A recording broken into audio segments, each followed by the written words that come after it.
Hello everyone, welcome to the Redmen TV. It is a Liverpool news update. I'm Chris Pajak, delighted to be joined by the returning Chloe Bloxham for this one. And who better to talk about Trent Alexander Arnold? I've purposefully not spoken to you about him today, but I have overheard a few bits and pieces of you talking to other people upstairs, Chloe. We've got a few news stories. It's not just Trent Alexander Arnold, but Liverpool, according to Paul Joyce, so we know that this is pretty much a given, is saying that Liverpool have made it clear that they want to let the right back leave this month, but the Spanish side are weighing up whether to test the Anfield club's resolve with a second bid likely. So no figures were discussed during the initial conversation, but sources in Spain have indicated that Real would be willing to pay just over 20 million for Trent, with their head coach Ancelotti pushing for the signing. The La Liga club are now weighing up whether to make further contact. How does that make you feel? They can try, but 20 mil is not going to get me anywhere. Like, I'd rather win a league title. The part that might be a problem is the fact that a lot of people, if Trent's already decided to leave in January, I think a lot of people would try and integrate Conor Bradley into the side a little bit more, and I totally understand that. So yeah, it's one of them. They can keep trying, but Liverpool are going for a league title here, and if you're distracting the player, then you're disrespecting us because of how big of a situation we're in. And I feel like, yeah, it's one of them. We don't hold the cards for the rest of the future, but we're not going to give you him if we think he is a pivotal part in us winning a league title. Yeah, I think that's absolutely spot on, isn't it? There's a league title to be won. There's more than a league title to be won. There's old big ears to welcome back with open arms, as well as a Carabao that we're defending, and an FA Cup potentially as well, which is due to start shortly. Taking us back a few days, obviously, it was rumoured that, it was said that Real Madrid wanted to buy him in January. Liverpool rebuffed the offer, of course. No smoke without fire, though. And for me, when that first came through, I don't know about you, Chloe, I was like, well, they've clearly already had discussions with Trent before the 31st of December, before the 1st of January. And clearly they've had a little something that says he'd be open to a move, because, as you kind of know, apart from Liverpool with Zubimendi, clubs don't tend to make bids for players that they don't know are going to be coming to them or want to come to them.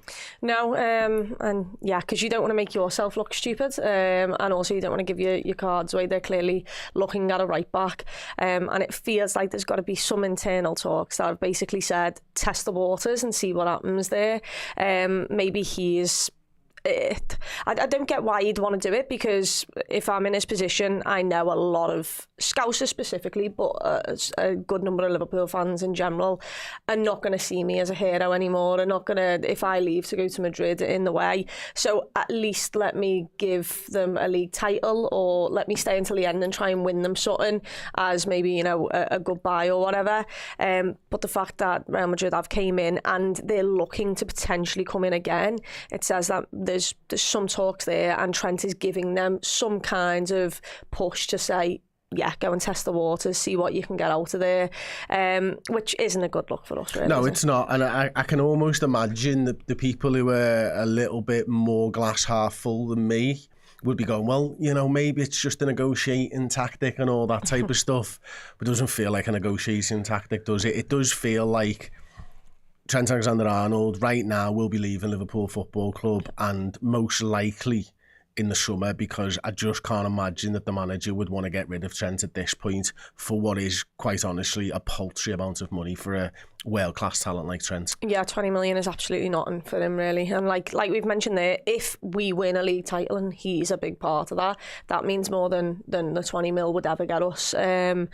And like we've said there, look, the January transfer window is now open. Liverpool are really short at the back. You know, we've just had Joe Gomez go down injured, which, you know, that's absolutely devastating for him. There's also a right back cover. Yeah, Conor Bradley is out at the moment, hopefully coming back. But like you said there, Joe Gomez does that right back position as well. Kanate, you know, hopefully he'll be back soon, but once again, can you put full trust in playing him week in, week out? We've got Kwanzaa, who I thought was really good against West Ham. He came on, but he's still a young kid. So Liverpool are already, you know, potentially, I'd say you might need another body in there. to then get rid of your right back, who is one of the best players in world football, whilst Joe Gomez is out and Conor Bradley is out, it seems absolutely ludicrous. So I don't see Liverpool doing it. And Real Madrid can come in and tempt as much as they want, but 20 million is just nothing in comparison to Liverpool picking up a major trophy like the Premier League. Do you know what I said on the podcast on Monday, Chloe? Like, for me, listen, and we don't need to go too much into it. I can probably guess that there are comments about, this is Liverpool's fault. It is. Yep. They should have had this tied up a long time ago, and not just with Trent, but with Virgil van Dijk and with Mo as well. But you are where you are, so there's no point now pointing back and going, well, we know it's Liverpool's fault. We know that should have happened. But I do feel, and I said this on the podcast, that Trent could quite easily come out and stop this by just saying, I'll decide my future at the end of the season. Yeah. And that will at least not potentially derail our season, because we're all talking about Trent all for the next 4 months, 5 months. And like you said there, if someone was to ask him, as long as his answer is, I'm focusing on trying to win a Premier League with Liverpool, which is what Mo Salah has done. Look, Mo Salah's still causing all we're nowhere near a contract thing, but at least he's said at the end of the day, no matter if I'm here or not at the end of the season, I'm treating each day as if it's me last. I love the club. And he's spoken about how he's only focused on trying to win Liverpool a Premier League title. If Trent just came out and basically was like, look, I can't, I've got no news to update you on, and at the end of the season we'll see what happens, then that's fine. But it's the constant merry-go-round of all these little bits and drabs of information, and obviously we now seeing Real Madrid actually not just being linked with them, but trying to initiate the contact with Liverpool. It's not what you need in the middle of the season, especially not with a Scouser. If it's Mo Salah, I think we all sit here and I'm more calm about the Salah and Virgil situation, because I feel like they're most likely to get done, but also they're just having this no nonsense. I'm not giving you anything. We'll see when it happens. I love the club. Mo Salah is causing a little bit of uproar, but he is. But it feels like he's doing it because he wants a contract. Exactly, and it feels like he knows that PSG might be one of the only suitors for him. And if I'm sat here and you're telling me Mo Salah's close to joining PSG instead of signing for us, I think he realises he's not going to win anything over there. With Trent, it's different. He's a Scouser, and when you are a Scouser, so sorry, I get Real Madrid. And if it was the likes of Coutinho and that with Barca, that's fine. You are not a boyhood Liverpool fan, a Scouser who's looked up to the likes of Steven Gerrard and things. When you're from this city and you grow up as a Scouser, you support Liverpool. That is the biggest club in the world. That has to be the biggest club in the world to you. So you shouldn't be turning heads, especially not when... And look, I could understand them not signing new deals right when Jurgen Klopp announced to leave or decided to leave, because it could have went the complete opposite way with Slot, and you might have not even gone on with the person who is managing you.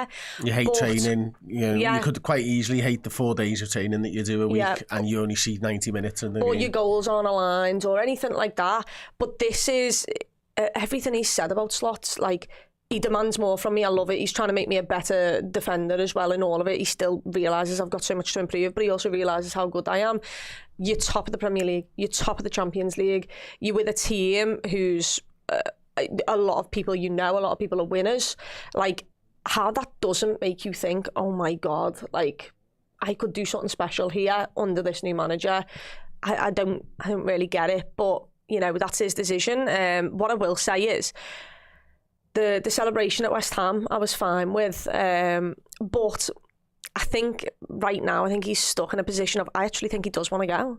But I think he's absolutely petrified at the fact that he will no longer be a Liverpool legend in so many people's eyes when he goes. That's an interesting one for me, because I did Bite Size yesterday, the podcast, and I can totally understand that when someone leaves a football club, you think of them slightly differently, but I don't necessarily think that should be the case. Mm-hmm. Because I think when you think about legacy of a player, I think the legacy of a footballer actually should be about what they did for you on the pitch. They're actually quite few and far between players who come in and play for you for 8 years in the first team, close to 20 years of your life.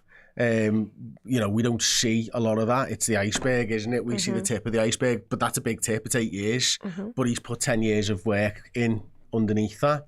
As I say, I do totally get that, you know, you can taint a legacy, but a legacy for me is what they do on the field. And ultimately Trent has won the Premier League, he's won FA Cup, he's won Carabao Cups, European Super Cup, he's made us world champions and the European Cup.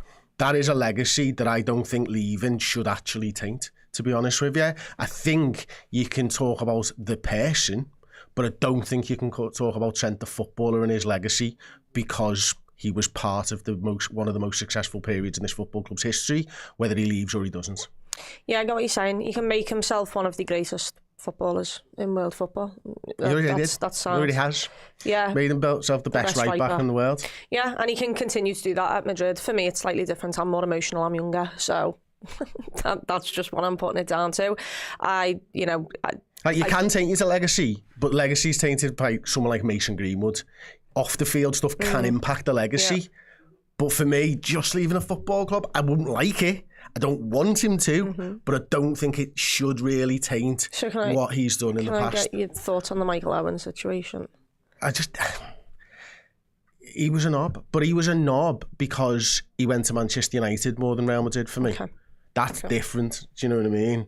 And because Manchester United are bigger rivals, of course.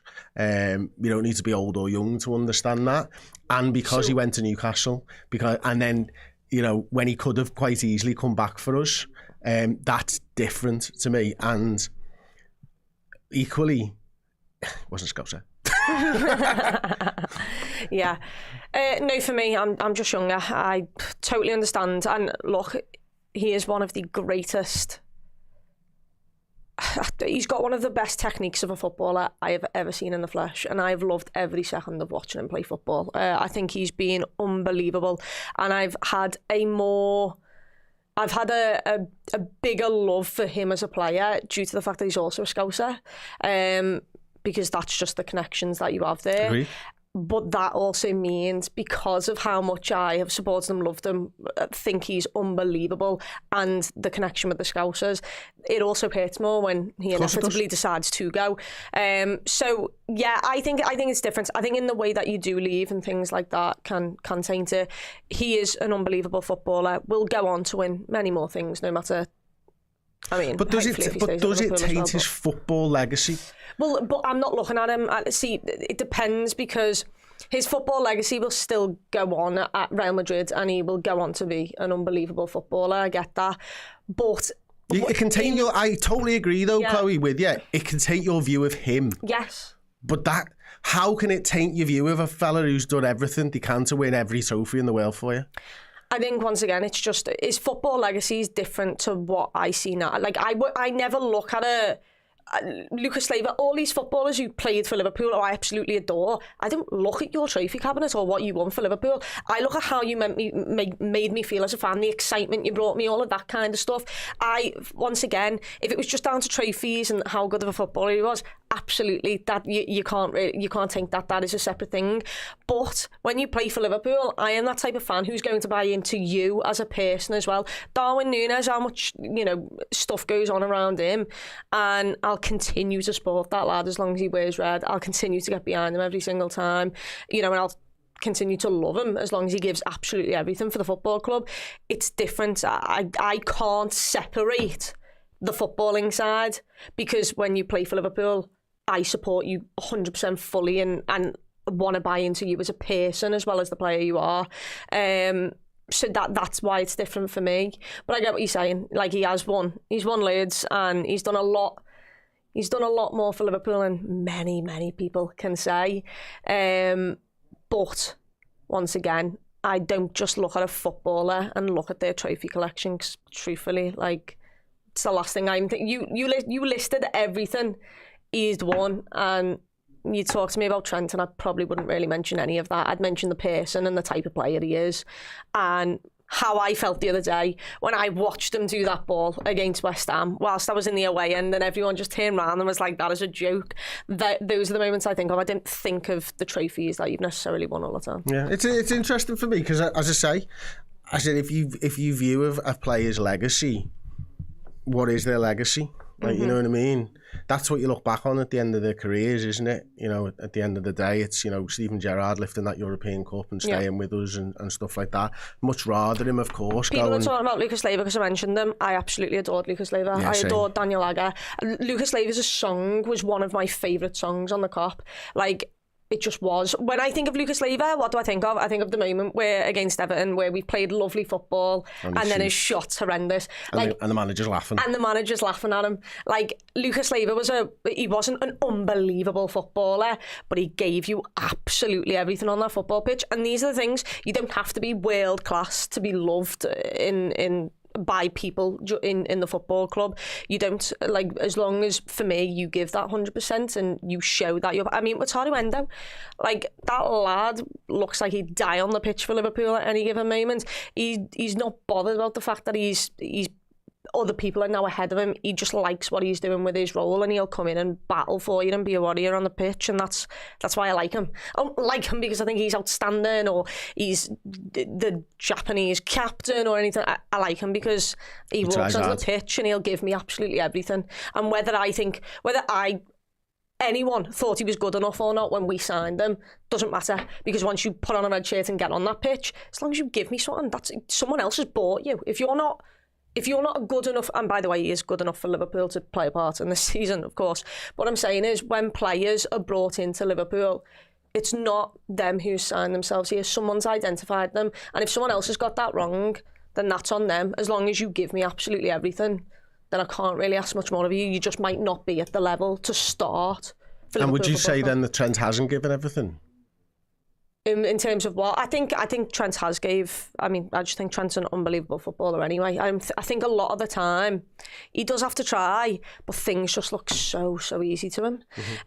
But I also think there are moments where he has maybe had an ego, and that's perfectly fine. I asked the question because I think, you know, he has given everything. He's given everything to the club for nearly 20 years. And a lot more than what we see and have seen over the last 8 or so. Where I think the difference is, and where I think a lot of people are struggling to separate it, is that this is a Liverpool fan, ultimately. And we cannot fathom that he would rather be at any other football club in the world. That's ultimately what I think the difference is. That's exactly what I was saying. I can't separate... You turn around and talk about football legacy, and I totally get it, but I can't separate it when I have an emotional attachment to that player because he's played for Liverpool. I can't do that. I can't see it as just Trent Alexander Arnold won all these major honours for Liverpool, now going off to Real Madrid to go and... No, I can't either, but all I said at the start was, does it taint his football legacy? And I don't think it taints his football legacy. Not overall football legacy. It just taints everyone's opinion of him as the player, which is exactly what I started off by saying. And I totally agree. I'm one of those people who can't... Maybe when I get older and I care so little about football in comparison to now, maybe I'll be able to be like, what a footballer. You know, glad of what he gave us.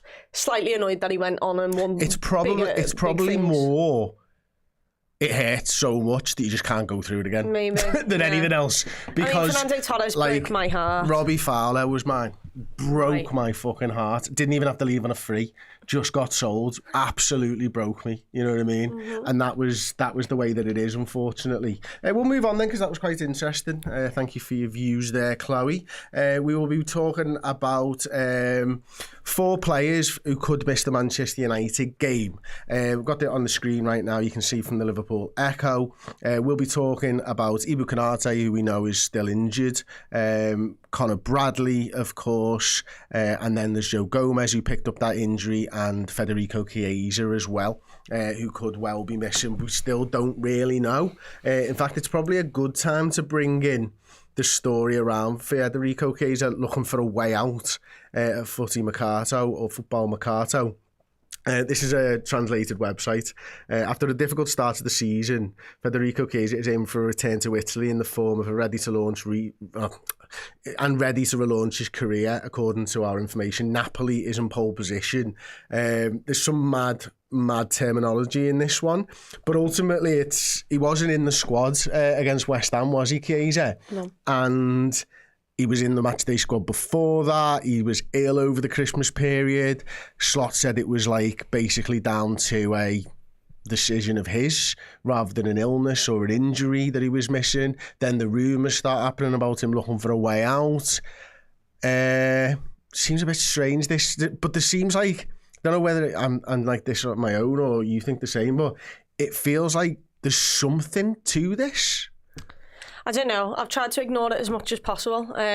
First of all, I'm just really quite annoyed that I've not seen enough of the lad. He played Southampton, didn't he? I've not magicked that up. I remember seeing him on the pitch against Southampton. He could have had 2 goals. I think one of them was played off the line. Shocking for the first 5 minutes or so, and then was all right. Yeah, and then he did that incredible. He brought it down incredibly and megged someone, and everyone was like, "Oh my God, what a player!" And then we haven't seen him since. Yeah, I've not listened to any of this because I just don't get, like, Liverpool have built you up again because you clearly weren't ready to play the minutes that were required. Like, I feel like we've been really patient, so I don't see why you'd try and force your way out.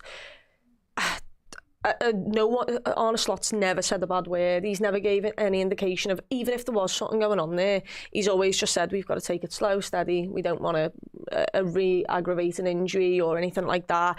He had no pre-season. Like, we've used every excuse in the book here to try and help the lad out. So I feel like I've just ignored all this because I just don't, like, Liverpool at the top of the league and top of the Champions League. Leave, go for it. Go back to Italy.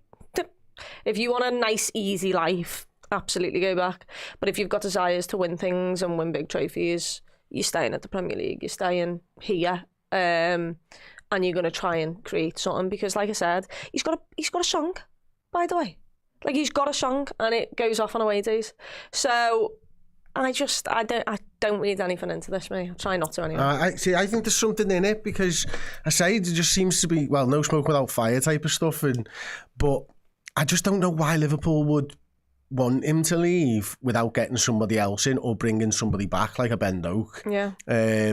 Who's having a boss season. And yeah, Middlesbrough, isn't it? And, you know, there's rumours that he's coming back anyway, or could potentially move to someone like a Leicester, which would be interesting.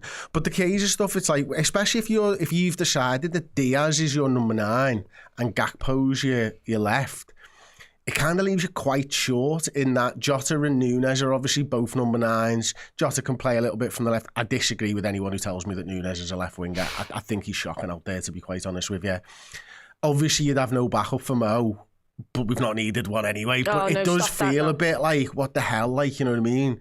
You've just got the lad fit, essentially, and then you let him go. So we pay his wages for 6 months, get him fit, and someone else reaps the benefits. Yeah. Sod off. No. I see, this is also why I'm not looking into it, because we literally signed, like, I think everyone knew it was a low risk because of the fee. But also, like, I do think everyone expected him to play just a little bit more. And one of my biggest concerns was, look, loads of people told me, oh, he played loads last season, which is absolutely fine, but the intensity of the Premier League is something off the scales. Mm-hmm. Like we've just mentioned there, if you want to have a nice life, go to Italy. Have a lovely time there. It's a far more laid-back kind of way to play football. Doesn't mean you can't win big things, but it just means that there's more entertaining football elsewhere. Everyone wants to go everywhere else. I don't read into it because I don't see what the point in him leaving would be, because he looked so happy when he joined us. We gave you all the time. We've finally got you to where we kind of need you to be. And it's not like he might want to be a main player and get more minutes and stuff, but you haven't been available for us to do that. So that's not and also our fault. That's work on you. For it. Exactly. But I think he's going to be needs the points this season. Liverpool can't get rid of another player because Mo Salah's unbelievable, but he will need rest. And also, God forbid, if he ever got an injury this season, we were short literally 3 weeks ago on forwards. We went into, maybe it was Southampton, I don't know what game it was, and all of us were like, let's make every change possible. And then we looked at the front three and went, we can't make any changes. And it's like, you need that extra body in there just in case. You have got yourself a lead at the top of the league title. Don't make any stupid, silly decisions keep all the players in the world because you might just need them. And if you don't need them, but you win a league title, who gives? Exactly, that's the point, isn't it? Like, sorry, mate, yeah, you're homesick. Oh, great, that's okay.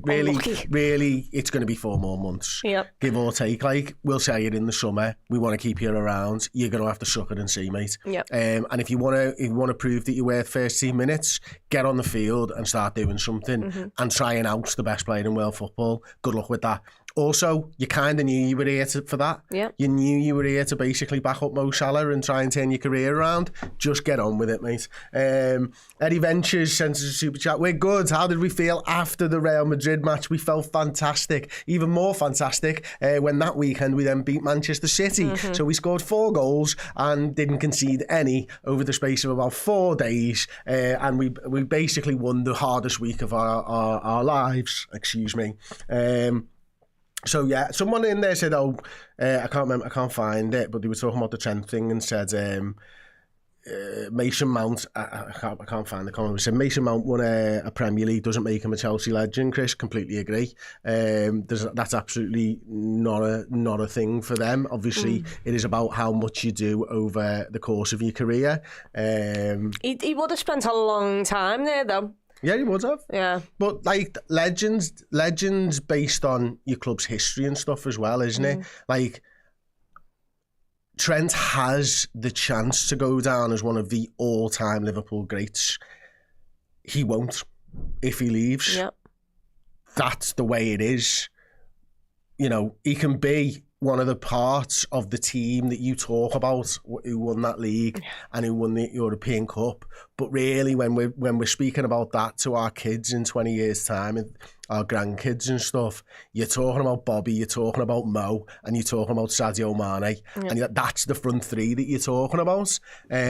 Whereas when you talk about Steven Gerrard, you talk about him because the team around him was crap for the most part. Trent will, if he leaves, be spoken about as part of a great team, not the driving force behind a great team. And I'm sure that would be the same. Like, if you were looking at Chelsea legends who've won the Premier League, for a start, multiple is probably a good place to start. Multiple wins of a Premier League. So I just think it's a little bit different. And Jonas says, Chris talking shit about Trent. Sorry, fans will hate him. That's just the way it is. Like, I never said the fans would like him. No. I never for a single second. I don't want Trent Alexander Arnold to leave the football club. I'm just saying, for me, football legacy is different to judging the person. And if you can read between the lines there, I'll judge the person when he leaves Liverpool, and I will hate the fact that a Scouser has left for Real Madrid. Hate it. Hate it.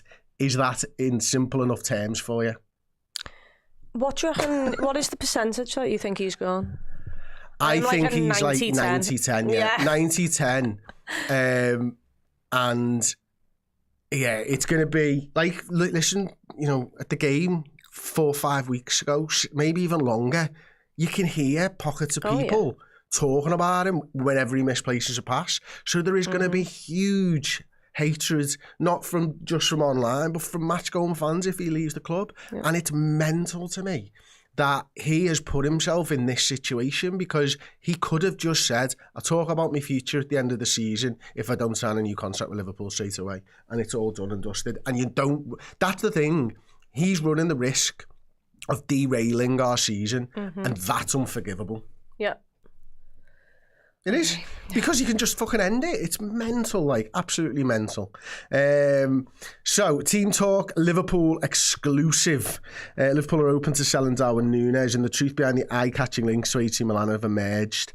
Núñez failed to live up to expectations, yada, yada, yada. Apparently, among the names particularly appreciated by the Reds are Alexander Isak and Marcus Thuram, who has an €85 million release clause. 27-year-old Marcus Thuram. Isak, clearly an unbelievable player. Probably the form player in December. I mean, have you seen how many goals and assists that lad got? Might even be more than Salah in terms of his goals. It's been ridiculous. He got a hat-trick in there as well and stuff, but it's the injuries thing. And yeah, Liverpool will be looking at him, and I'm sure Liverpool fans, myself included, would like to see him in a red shirt, but the injuries do scare me. Yeah, they are. that. He's such an unbelievable footballer. But like you said there, like Diogo Jota's an unbelievable footballer. Do I see enough of that man? Absolutely not. So I would love Liverpool to have Alexander Isak, but a fit, constantly available Alexander Isak, and the money that you're going to have to pay for that lad, he better be available every week. And there's a lot of people talking about Jota these days, and like, would you get rid of him because he's just not available enough? Like, he's an incredible footballer. I don't want to have that conversation again in 12 months time when you've got Jota and Isak and both of them are not available around the same period. But there is no denying that he's a world-class footballer, and he is one of the best finishers in the Premier League right now. I would absolutely love him to play for Liverpool, but that much money on a player who you just can't... I mean, you can't guarantee fitness to anyone, but who just has too many injury scares and injury problems, it's a lot of money. Yeah, it really is. PSG, Mo Salah, they've made a shock offer, apparently £500,000 a week from PSG. It kind of comes across like PSG are trying to make a big stink again after Kylian Mbappe left for Real Madrid on a free. Similar stuff happened actually between this and the Trent Alexander Arnold stuff.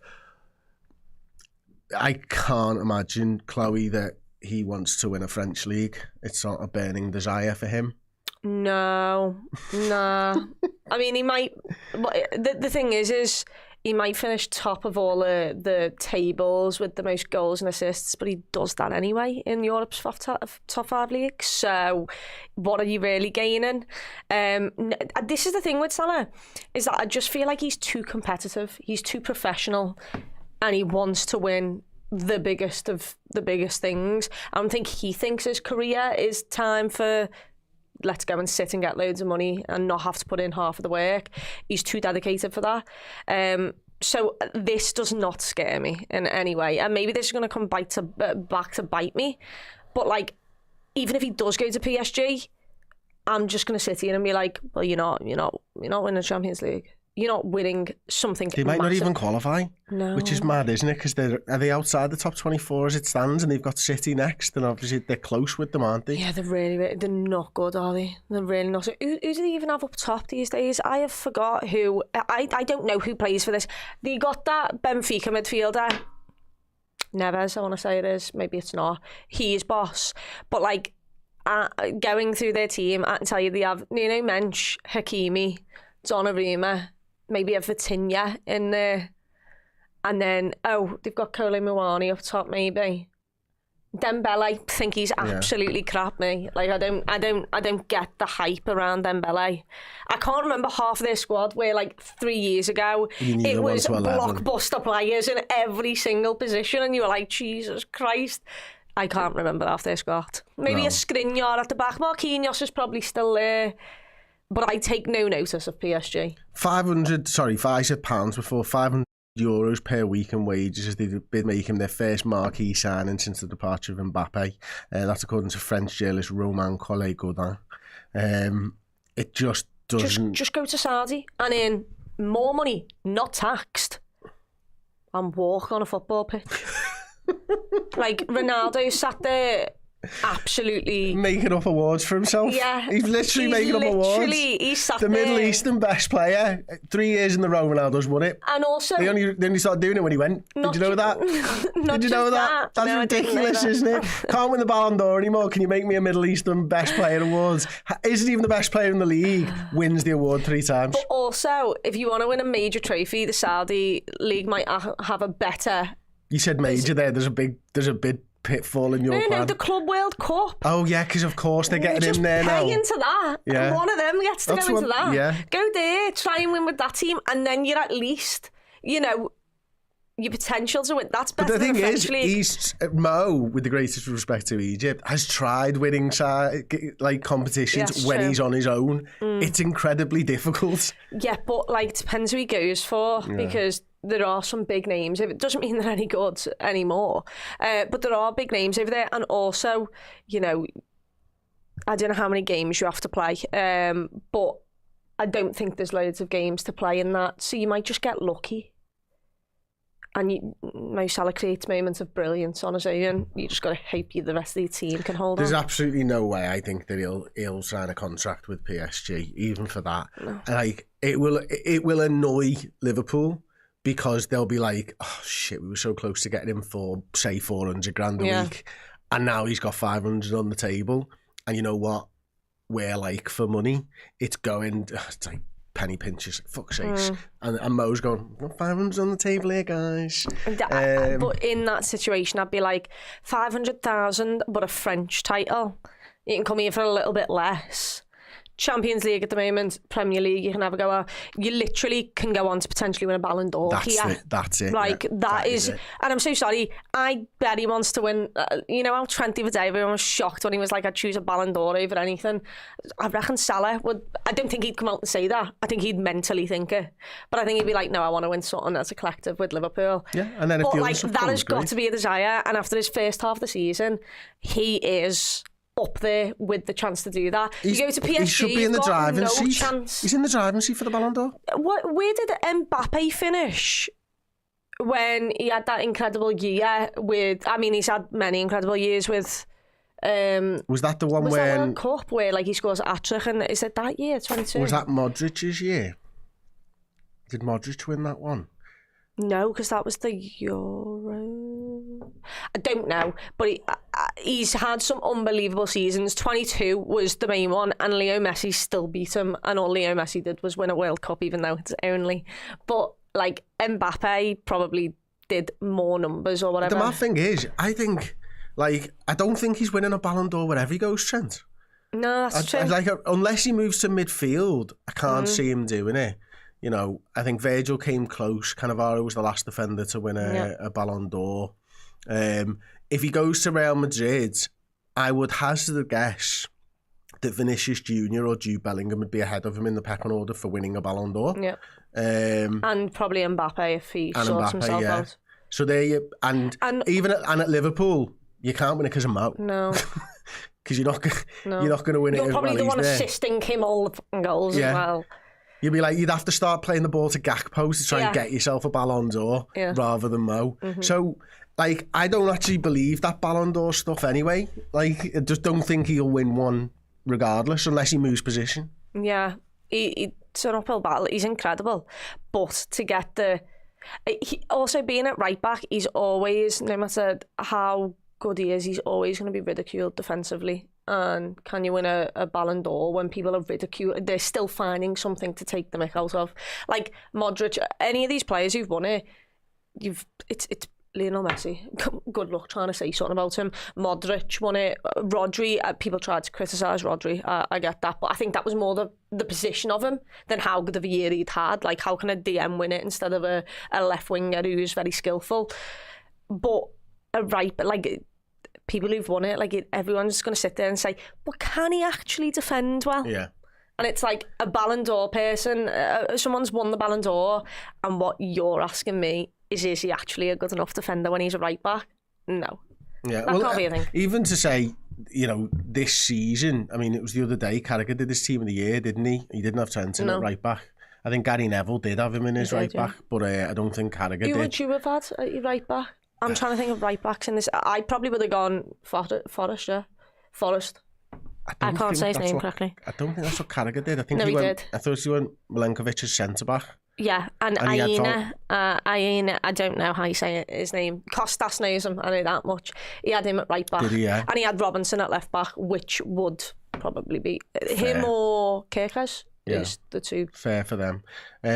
I thought it was hilarious, the fact that he was laughing at Gvardiol and the pick from Gary Neville, to be honest, and how he just couldn't let that go. Like, he's been not great defensively. He scored good goals. A lot of goals. So therefore, he must be more in the Ballon d'Or talking in Gary Neville's head than anybody. Gary Neville defo just looked at the stats and was like, 4 goals. Yeah, I'll take a little bit of that. Ooh, yeah. Interesting. Okay, there we go then. That is the Liverpool news update. Let us know how you would feel about Trent Alexander Arnold leaving. Your options are devastated, fucking annoyed, and I'll be screaming into the abyss on social media until he hears me. Which one of them are you picking? Thanks very much, and I'll see you soon. Ta-ra.